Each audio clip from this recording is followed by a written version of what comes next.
Hey everyone, welcome back. It's been a few weeks because I took a personal vacation to do some things. But today I want to talk about the idea of failure and setbacks and how these things cannot always be a bad thing, and they can actually be something that you can learn and grow from. And actually, I've been playing a lot of From Software video games, Dark Souls, and yes, Elden Ring recently. And these are really common themes that occur throughout these games. And I kind of wanted to tie the philosophy and psychology of these games into something that I think could be a valuable lesson for people or something for everyone to understand. Let's get into it.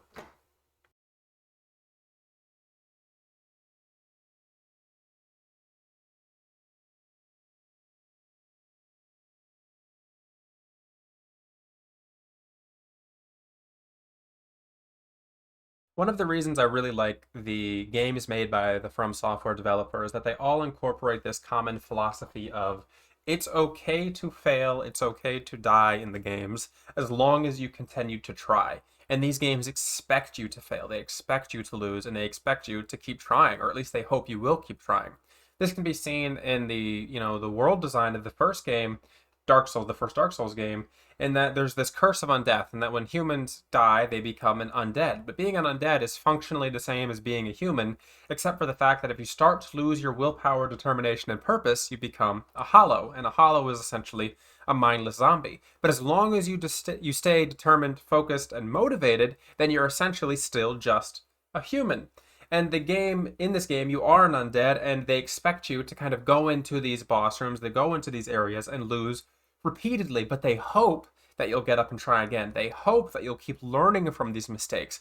And it's not in failure that you lose, it is in learning from your mistakes, learning from your failures that you become a better person, that you become someone who's going to win in these games. I don't think there's a single person in the world who could get through the first Dark Souls game without dying at least once on their first playthrough. They expect you to lose. They expect you to fail. But the lesson that they're trying to teach you is that it is okay to fail as long as you continue to try. This can even be seen further down the line in the games that they've made. When you look at Sekiro Shadows Die Twice, which is another game that I love, and the core gameplay mechanic of that game is that when you die in that game, you can immediately come back to life with a second chance, a second life to fight the same enemy that you're fighting, and you can try again right then, right there, without having to load back to a different screen. And to me, this is another representation of the idea that they expect you to fail. They expect you to lose, and that it is okay to lose as long as you are learning from these mistakes, as long as you are learning from the failures along the way, and that it is not being successful right off the bat that makes you a successful person. It is someone who strives for the success that or the things that they want in life despite the odds against them, and then they're still able to do that because they're learning from the mistakes and failures that they have along the way. And of course, there's going to be roadblocks towards everything. But I think that the reason I love these games so much is because they teach you that you can experience roadblocks and you will experience roadblocks, but you can overcome them if you personally are invested in putting in the energy and effort to do so. And I think that that is something that I personally resonate a lot with as a person, in that it's okay to fail. And I've failed a lot myself, especially these past few years. This month I've received my third year in a row rejections from PhD programs for clinical psychology. 3 years in a row I've been rejected. I've been rejected from more than 15 to 20 schools now at this point. And it sucks because it's like, oh, I'm a straight A student. I have 3 publications. I'm going out of state to present a poster next week, and I'm still getting rejected from these PhD programs. But with every rejection and every cycle, I learn, okay, what did I do in the application process that they didn't like? What was the thing that I messed up? How can I learn from this?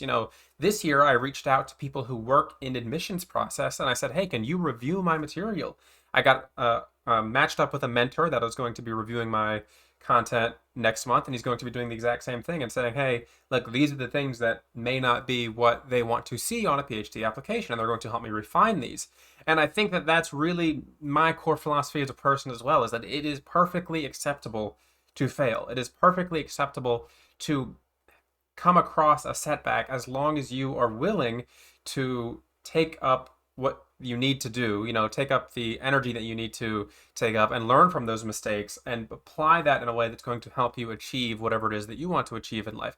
And it doesn't always have to be like success or an achievement. Your goal in life could be anything. It doesn't have to be something like mine. It doesn't have to be super successful. It doesn't have to be money. It could be living a happy life. It just means that you have to be willing to realize that there's going to be setbacks along the road, and you need to be willing to face those setbacks and learn from the failures that you're going to experience along the way. Another subtle thing that I really like about the From Software philosophy games and formulas is that they teach you that it's okay to fail, but they also teach you that you should be careful and that your failures will have consequences. So, one of the core mechanics of these games is that when you defeat enemies, you gain resources called souls, which these souls allow you to level up. But when you lose or you die in the game, you drop your souls on the ground, and then when you go back to respawn, you can go and collect them. So you lose all of your resources when you die in the game and you drop them on the ground. And if you go and get them, and if you can get to them without dying, if you can get back to where you were by being careful, paying attention, these sorts of things, and pick them up, you won't lose them. But if you die along the route to go get your things back, you lose them forever. And you lose all that progress that you just had.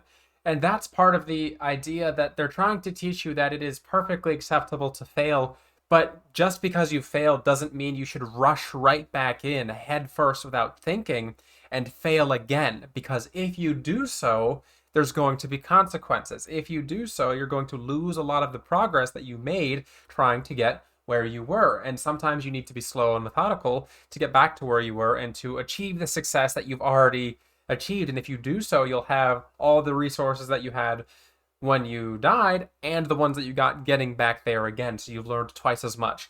So that's another subtle thing that I think that the game teaches you, is that you should be really careful when you're approaching how you're going to respond to a failure, because if you rush right back in without thinking, you're going to lose those resources, you're going to make mistakes, and you're going to face consequences because of that.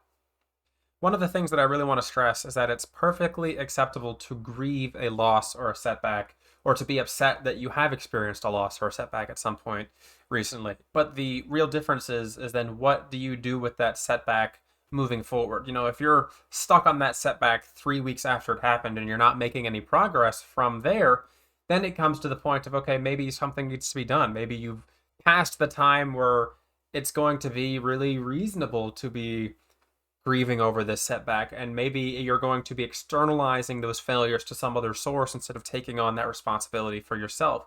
And I do strongly believe in the idea that responsibility is something that if you learn to take on more than you should, you're probably going to lead a slightly better life. And what do I mean by this? Well, if you look at there's common stories told in like the military of successful generals and people, and this common trait that you hear is that they're very much the kind of people who are going to take responsibility for their underlings' mistakes. So if someone in their troop makes a mistake, you'll often hear the successful generals, the successful people say, okay, this is my fault, because I'm the one who should have trained these people better to have success in this situation, and they didn't have success, and that means that is a reflection of me as a leader. And I think that's the kind of personal responsibility that is something that people could strive for, or they should strive for in certain situations, especially if they want to achieve greater things in life. Now, all of this is really subjective. This goes back to the idea that success is subjective. Not everybody needs to be like hyper competitive when it comes to the success of the things they want. If your goal in life is to have 3 kids, live a happy life, and be a stay-at-home mom, go right ahead. Like, no, I'm not trying to tell you that you can't do that or that you should strive to become a millionaire. I'm saying that within everything that you do in life, there's going to be setbacks along the way. There's going to be failures.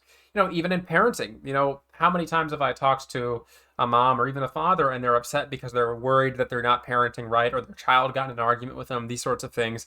And then you have to kind of realize that those are normal. Those are normal parts of being a parent. Those are normal setbacks, and you're going to have to experience those along the way. But just because you've gotten into one argument with your child doesn't immediately make you a bad parent. You're only a bad parent if you give up trying to communicate with your child because now you had one argument with them. Or even the same thing goes with your spouse or your partner. You're only a bad spouse or partner if you give up on trying to understand or accommodate for your partner if you've had one argument. It really comes down to the idea of, again, failure is normal. Failure is okay. Failure is acceptable as long as you have the tenacity to keep going after that failure, as long as you're willing to get back up. And that's really why I enjoy the From Software games and the philosophies that they represent, because they represent the idea that you're going to fail along the way, but it is not in failure that you become a hollow human. It is not in failure that you become a shell of yourself. It is in giving up that you become a shell of yourself, that you become hollow and you lose your humanity. And that's, I think, the primary takeaway that I want people to have from this video, is that it is perfectly acceptable to fail or experience setbacks, as long as you are going to take responsibility for those failures and setbacks and decide what you're going to do moving forward.